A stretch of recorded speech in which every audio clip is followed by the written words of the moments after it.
നമോ ഭഗവതേ വാസുദേവായ. ദശകം 4, ശ്ലോക 12.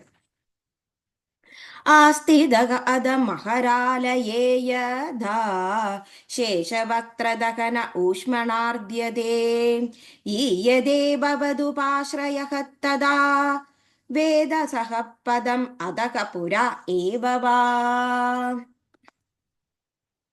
ആസ്ഥിതഃ സുഖമായി വസിക്കുന്നത്, അധ പിന്നീട് അനന്തരം, മഹരാലയെ മഹർലോകത്തിൽ, യഥാ എപ്പോഴാണോ, ശേഷവക്ത്ര ശേഷൻ എന്ന് വെച്ചാൽ അനന്തൻ, വക്ത്ര എന്ന് പറഞ്ഞാൽ മുഖം.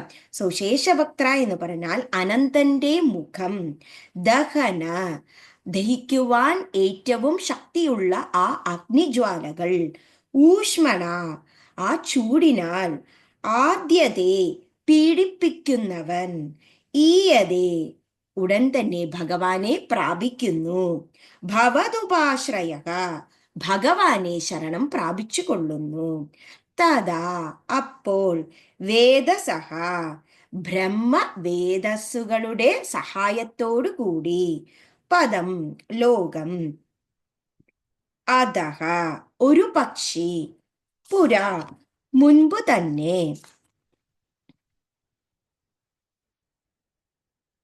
ഏവ വാ ബ്രഹ്മലോകത്ത് പോകുന്നത്. ആസ്തിദോദമഹാരലയേ യഥാ ശേഷവക്ത്രദഹനോഷ്മണാർദ്യതേ ഈയതേ ഭവതുപാശ്രയസ്തദാ വേദസപദമദപ്പുരൈവ വാം.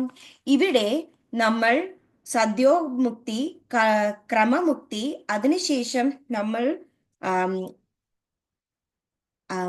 രവിപദം എന്നിവ എത്തിക്കഴിഞ്ഞതിന് ശേഷം അടുത്തത് നമ്മൾ പോകുന്നത് എവിടെയാണെന്ന് വെച്ചാൽ നമ്മുടെ ഭഗവാന്റെ, അതായത് ശേഷവക്ത്രന്റെ അടുത്ത് പോകുകയും അതിന് ശേഷം ബ്രഹ്മപദത്തിൽ എത്തുകയും ചെയ്യുന്ന കാര്യമാണ് ഇവിടെ പറയുന്നത്.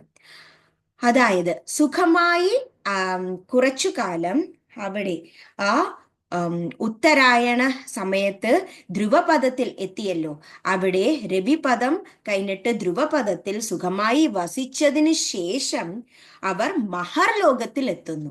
മഹർലോകത്തിൽ കുറച്ചു നാൾ കഴിഞ്ഞതിനു ശേഷം അവിടെ എപ്പോഴാണോ അനന്തന്റെ മുഖത്തിൽ നിന്നും വരുന്ന അഗ്നിജ്വാലകളുടെ ഊഷ്മളത സഹിക്കാൻ പറ്റാതെ വരുന്നത്, ആ പീഡനത്തിൽ നിന്നും വിമോചിതരാകുവാൻ വേണ്ടി ഭഗവാനെ ശരണം പ്രാപിക്കുകയും അവർ ബ്രഹ്മപദത്തിൽ എത്തുകയും ബ്രഹ്മലോകത്ത് ഒരുപക്ഷെ അതിനു മുൻപ് തന്നെ ശേഷന്റെ ആ ഒരു അഗ്നിജ്വാലകളുടെ പീഡനം അനുഭവിക്കുന്നതിന് മുൻപ് തന്നെ ബ്രഹ്മലോകത്ത് എത്തുകയും ചെയ്യുന്നു.